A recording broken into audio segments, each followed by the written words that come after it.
கிறிஸ்துவில் மிகவும் பிரியமானவர்களே, தெய்வம் நம்மோடு இருக்கிறவர். ஏசப்பா நம்முடைய தகப்பன். நாம் கூடுகிற நேரங்களிலெல்லாம் 2-3 பேர் கூடுகிற இடங்களிலே நான் வருவேன் என்று வாக்கு கொடுத்த தகப்பன், வாக்கு மாறாதவர். இப்பொழுது நீங்கள் ஜெபித்துக் கொண்டிருக்கிறீர்களா? தெய்வம் வருவார், உங்களோடு வாசம் பண்ணுவார், உங்களை வழி நடத்துவார். இந்த பாடலை பாடி ஆண்டவரை நாம் அழைப்போம். என் இயேசுவே, என் தகப்பனே என்று அழைத்து பாடுவோம். ஆமென். ஹல்லேலூயா. Praise the Lord.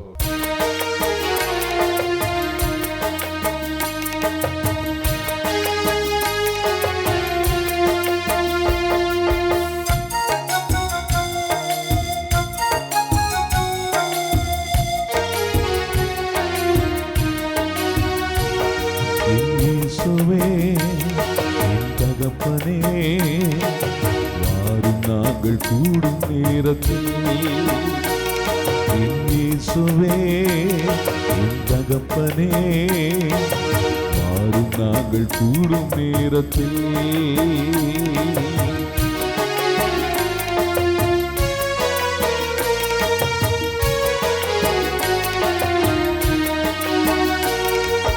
கரங்கூப்பி உம் பாதம் நிற்கின்றோம். கர்த்தாவே உம் கருணை வேண்டி ஜெபிக்கிறோம். கரங்கூப்பி உம் பாதம் நிற்கின்றோம். கர்த்தாவே உம் கருணை வேண்டி ஜெபிக்கிறோம். மனதுருக்கமே என் தெய்வமே, மார்போடு சேர்த்துக் கொள்ளும் அப்பா. மனதுருக்கமே என் தெய்வமே, மார்போடு சேர்த்துக் கொள்ளும் அப்பா. இயேசுவே, இயேசுவே, இயேசுவே, இயேசுவே, இயேசுவே, இயேசுவே, இயேசுவே, இயேசுவே, இயேசுவே என் தகப்பனே, வாரும் நாங்கள் கூடும் நேரத்தில்.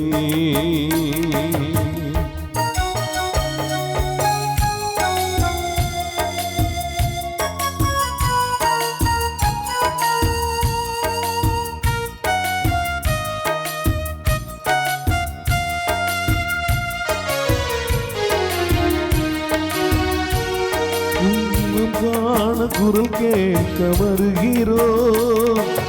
அன்பே அழகே வருமப்பா, உன் முகம் காண குரல் கேட்க வருகிறோம். அன்பே அழகே வருமப்பா, அழகு ரோஜாவே நீலி புஷ்பமே நிறைந்தோடி வாருமப்பா. அழகு ரோஜாவே நீலி புஷ்பமே நிறைந்தோடி வாரும் அப்பா. இயேசுவே, இயேசுவே, இயேசுவே, இயேசுவே, இயேசுவே, இயேசுவே, இயேசுவே, இயேசுவே, இயேசுவே, இயேசுவே, இயேசுவே, இயேசுவே, இயேசுவே, இயேசுவே என் தகப்பனே, வாரும் நாங்கள் கூடும் நேரத்தில்.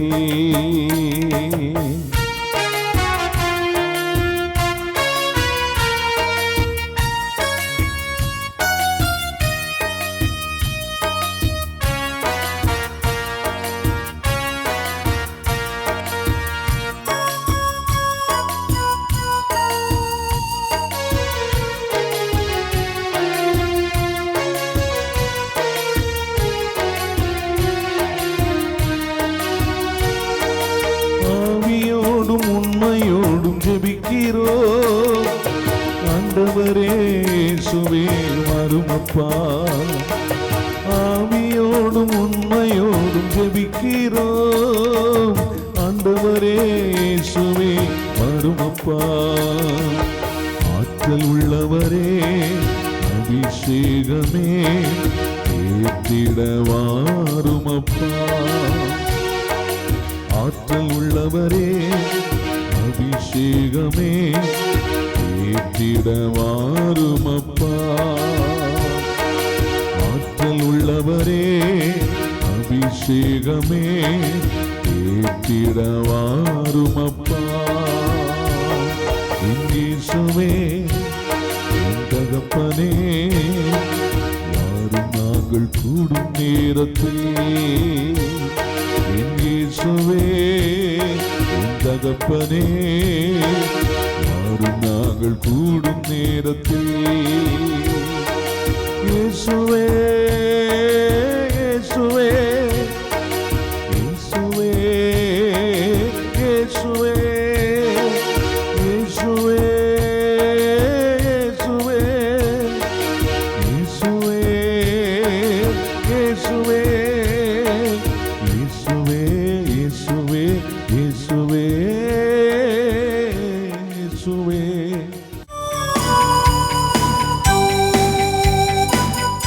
அன்பின் உள்ளங்களை இன்னைக்கு இயேசு ஆண்டவர் நற்செய்தி மூலமாக சொல்றாரு, உங்க கண்ணில் இருக்கக்கூடிய மரக்கட்டையை எடுத்து எறிங்க. அவர் சொல்லுகிற இந்த உவமையை பாருங்க.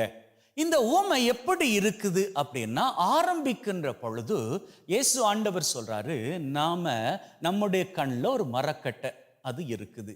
இந்த அளவு மரக்கட்டை அப்படின்னு வச்சுக்கோங்களேன். அது உறுத்திக்கிட்டே இருக்குது. அது உறுத்திக்கிட்டே இருக்கிற வேளையில அந்த உறுத்தலையும் பொருட்படுத்தாம அடுத்தவனுடைய கண்ணில் இருக்கக்கூடிய மரக்கட்டை கிடையாது, ஒரு தூசு. அந்த தூசியை நாம பார்க்கிறோமா? அப்படி பார்க்கிற வேளையில இந்த கண், நம்முடைய கண், மரக்கட்டையோடு இருக்கக்கூடிய இந்த கண், அது உறுத்துவதை கூட நாம பொருட்படுத்தாம அவனுடைய கண்ணில் இருக்கிற தூசு அதை எடுத்துரு அப்படின்னு நாம அவனுக்கு அட்வைஸ் பண்றோமா? இப்போ அது பண்ணக்கூடிய காரியமா? இயேசு என்ன சொல்ல வர்றார் அப்படின்னு சொன்னா, உன் வாழ்க்கையில நீ திருத்த முடியாத எத்தனையோ பெரிய பாவ காரியங்களை பண்ணிக்கிட்டு இருக்கிற வேளையில உனக்கு முன்னாடி இருக்கக்கூடிய அவனோ அவளோ செய்யக்கூடிய ஒரு சின்ன தப்பான காரியத்தை நூல்ல பிடிச்சிட்டு அவனை நீ கிரிட்டிசைஸ் பண்ணிக்கிட்டு திரிகிறியே, அது தப்பு.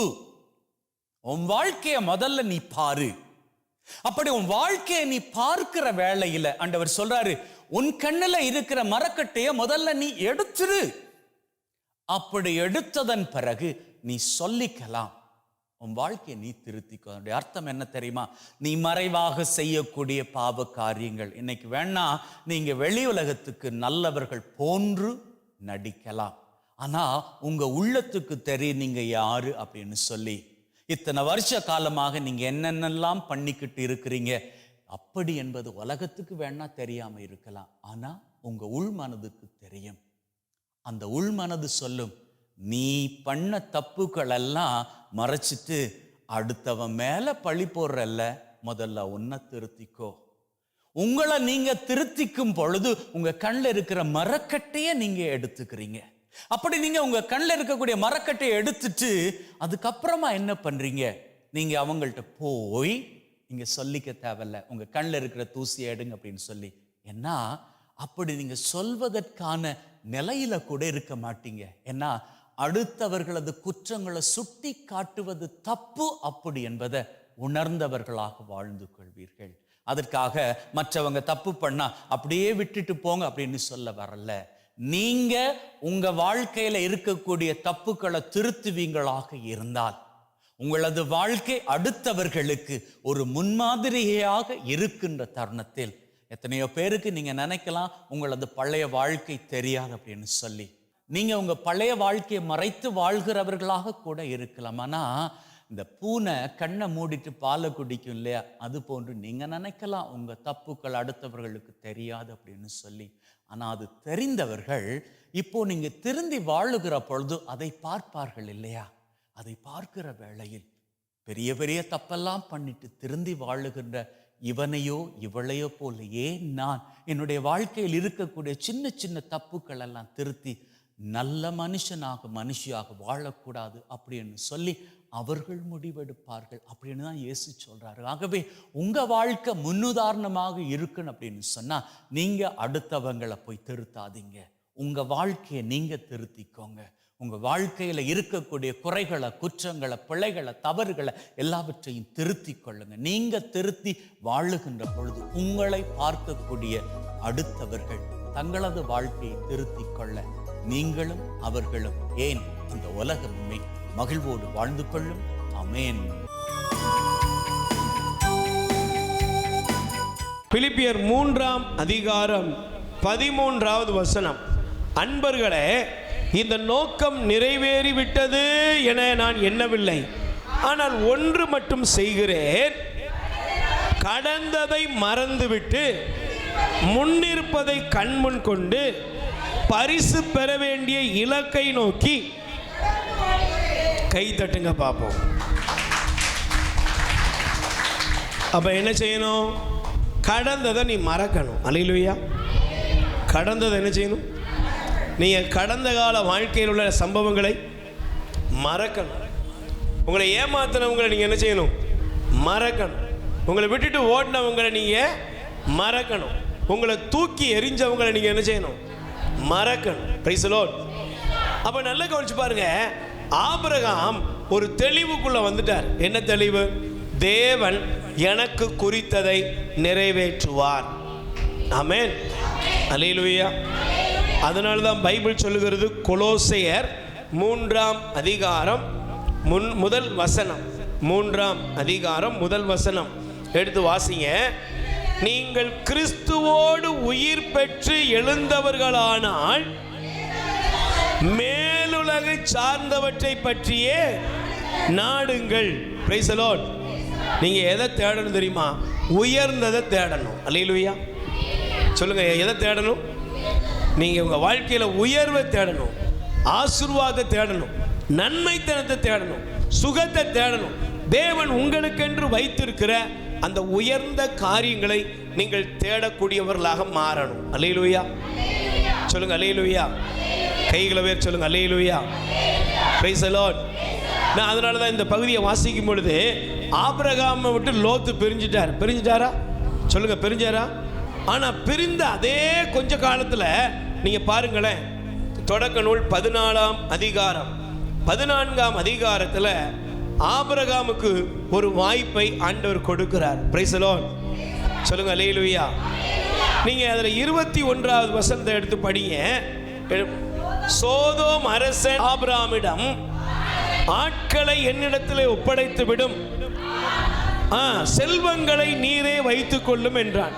அதற்கு ஆபிரகாம் சோதோம் அரசனிடம், விண்ணுலகையும் மண்ணுலகையும் தோற்றுவித்த உன்னத கடவுளாகிய ஆண்டவருக்கு ஆணையிட்டு கூறுகிறேன், நான் தான் ஆபிரகாமை செல்வந்தனாக்கினேன் என்று நீ சொல்லாதபடி உமக்குரிய அனைத்திலிருந்தும் ஒரு நூல் துண்டையோ காலணி வாரையோ நான் எடுத்துக்கொள்ள மாட்டேன். அல்லேலூயா. அல்லேலூயா. இப்போ நீங்க நல்லா கவனிச்சு பாருங்க. ஆபிரகாம்கிட்ட இருந்து லோத்து பிரிஞ்சிட்டாரா? பிரிஞ்ச பின்னால நீங்க நல்லா கவனிக்கணும். இங்கதான் நீங்க நல்லா கவனிக்கணும்.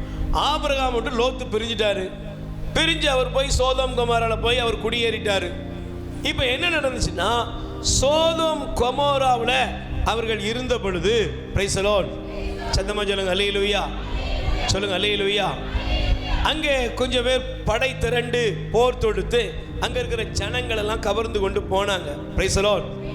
இப்ப சோதோமை குறித்து கேள்விப்பட்ட உடனே ஆபிரகாம் தன்னுடைய சோதோம்ல ஆபிரகாம் லோத்துவை மீட்டு கொண்டு வருகிறார். Praise the Lord.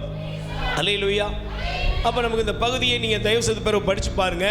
இப்ப சோதோமுடைய ராஜா வர்றான், வந்து எப்பாங்க வா, நீ என்னுடைய ஆட்கள் எல்லாம் ஒப்படைச்சிரு, செல்வங்களை நீயே வைத்துக்கொள் என்று கூறுகிறான். Price the Lord. இப்போ ஒரு கேள்வி கேளுங்களேன். சோதோமுக்கு போன லோத்துவுக்கு ஒரு பிரச்சனை வந்துச்சா? சொல்லுங்க, வந்துச்சா வரலையா? பக்கத்தில் கை கொடுத்து கேளுங்க. உங்களை விட்டு போனவங்களுக்கு ஏதாவது பிரச்சனை வந்ததுன்னா நீங்கள் என்ன செய்வீங்க? பாப்பா சொல்லு, என்ன செய்வேன்? நான் என்ன செய்வேன்? எக்காடி சொல்லு, நீ என்ன செய்வேன்? சொல்லுமா, நீ என்னம்மா செய்வ? உண்மையை சொல்லு. முழங்கால் படிக்கிட்டு கண்ணீர் விட்டு ஜெபம் பண்ணுவியா? ஏக்கா நீ என்ன செய்வ? சொல்லுங்க, என்ன செய்வ? இவளுக்கு இதுவும் வேணும் சொல்ல மாட்டியா? அப்பா, ஒன்று அறியாமலே மனசில் ஒரு சின்ன ஒரு ஸ்மைல் வந்துடும். பிரதர், உங்களை விட்டு போனாங்கல்ல, என்ன ஆச்சு தெரியுமா? போன வாரம் உங்களை பற்றி கேவலமாக பேசுனாங்கல்ல, உங்களுக்கு போன வழியில் ஆக்சிடெண்ட் ஆகிட்டு இப்படிலாம் சொன்னாங்கன்னா நம்மளை அறியாமலே முதல்ல நமக்கு நாமே ஒரு வெரி குட் போட்டுக்கிடுவோம். சூப்பர், நம்ம தான் சூப்பர் ஆடு. அல்லேலூயா. அவனுக்கு கடவுள் கரெக்டாக ஒரு ஆப்பு. இது எல்லா மனுஷனுக்குள்ளேயும் இந்த இருதயம் இருக்கு. Praise the Lord. அல்லேலூயா. கண்டிப்பாக அவர்களுக்கு நடந்த சம்பவத்தை குறித்து நமக்கு என்ன வராது? ஒரு முதல்ல அனுதாபம் வருமா? வராது. வராம அற்பத்தனமான ஒரு சந்தோஷம் வரும். Price the Lord. சொல்லுங்க அல்லேலூயா. சில நேரங்களில் நாங்கள் இந்த ஒரு சமீபத்தில் ஒரு வீட்டுக்கு போயிருந்தோம். வீட்டுக்கு போன பொழுது அந்த வீட்டுக்காரர் பைக்கில் இருந்து கீழே விழுந்து படுத்திருக்காரு. Price the Lord. அந்த அம்மாவுக்கு என்ன சந்தோஷமோ தெரில. அந்த அம்மா சொல்லுச்சு, இப்போ மாது பொண்டாட்டி அருமை தெரியுதா? சொல்லு, இப்போ மாது சொல்லு. அவர் வலிக்கு காலில் மாவு கிட்ட போட்டு படுக்க வச்சிருக்கு. இப்போ சொல்லுது, பிரதர் இப்போமா சொல்லிட்டு போங்க, பொண்டாட்டிங்கிறவா தேவைன்னு. இப்போ மாது அருமை தெரியட்டும். அப்படின்னா அந்த அம்மா என்ன பண்ணியிருக்கு? மாவனை ஒரு நாள் விழுவலை வருவலை. Price the Lord. இது இந்த உலகத்தில் பாருங்களேன், குடும்பத்தில் கூட என்ன சில நேரத்தில் பிள்ளைங்க மகனோ மகளோ இன்னைக்கா ஒரு நாள் நீ அந்த வருவேன்னு எனக்கு தெரியும். இது எல்லா மனுஷனுக்குள்ளும் இருக்குது. ஆனால் ஆபிரகாம் இடத்துல ஒரு டிஃப்ரெண்ட், ஒரு வித்தியாசம் இருக்குது. என்னன்னா, லோத்துவுக்கு ஒரு பிரச்சனை வந்துட்டு அப்படின்னு தெரிஞ்ச உடனே லோத்துவுடைய பிரச்சனையை அவர் பார்த்து கண்டுங்காணாம இருக்கவில்லை. அல்லேலூயா. சொல்லுங்க அல்லேலூயா. அல்லேலூயா. Price the Lord. சத்தமா சொல்லுங்க அல்லேலூயா. பாருங்களேன், 14ஆம் வசனம் பாருங்க. தம் உறவினர் கைதியாக கொண்டு செல்லப்பட்டார் என்பதை கேள்விப்பட்டதும், ஆதியாகமம் தொடக்க நூல் 14:14. தம் உறவினர் கைதியாக கொண்டு செல்லப்பட்டார் என்பதை ஆபிரகாம் தம் வீட்டில் பிறந்து வளர்ந்து பயிற்சி பெற்ற 318 பேரை திரட்டி கொண்டு தான் வரை துரத்தி சென்று அங்கே அவர்களை தோற்கடித்து அங்கே என்ன செஞ்சாராம்? அவர் எல்லா செல்வங்களை மீட்டு கொண்டு வந்தார். தம் உறவினரான லோத்துவையும் அவர் செல்வங்களையும் பெண்களையும் ஆட்களையும் மீட்டு கொண்டு வந்தார். கை தட்டுங்க பாப்போம். நல்லா கவனிக்கணும். நீங்க கண்களை உயர்த்துகிற நபராக இருந்தீங்கன்னா, நல்லா கவனிக்கணும், பக்கத்தில் கை குடி சொல்லுங்க. நீங்க கண்களை உயர்த்துகிற நபராக இருந்தீங்கன்னா உங்கள் வாழ்க்கையில உங்களுக்கு துரோகம் செய்தவங்களுடைய துரோகங்களை அல்ல, அவர்களுக்கு நன்மை செய்யக்கூடிய வாய்ப்பை தேடுவீர்கள். எதை தேடுவோமா? நீ எனக்கு துரோகம் பண்ணிட்டு போயிருக்கலாம், நீ என்னை விட்டுட்டு போயிருக்கலாம், நீ என்னை விட்டு பிரிஞ்சு போயிருக்கலாம், புரியாம போயிருக்கலாம். ஆனா நான் என்ன தேடிக்கிட்டு இருக்கணும்? ஆசீர்வாதத்தை. ஆசீர்வதிக்கப்பட்டவன், ஆசீர்வாதத்தை பெற வேண்டியவன் எதை தேடுவான்? சொல்லுங்க, எதை தேடுவான்? ஆசீர்வாதத்தை பெற வேண்டியவன், ஆசீர்வதிக்கப்பட்டவன் எதை தேடுவான்னா, என்னைய புரிஞ்சுக்கிடாம நீ போயிருக்கலாம், ஆனா நான் என்ன தேடுறேன்னா, உனக்கு ஒரு இழப்பு வருதுங்கிறத நான் தேட மாட்டேன். உனக்கு என்னால் என்ன நன்மை செய்ய முடியுங்கிற அந்த இடத்தை நான் தேடுவேன்.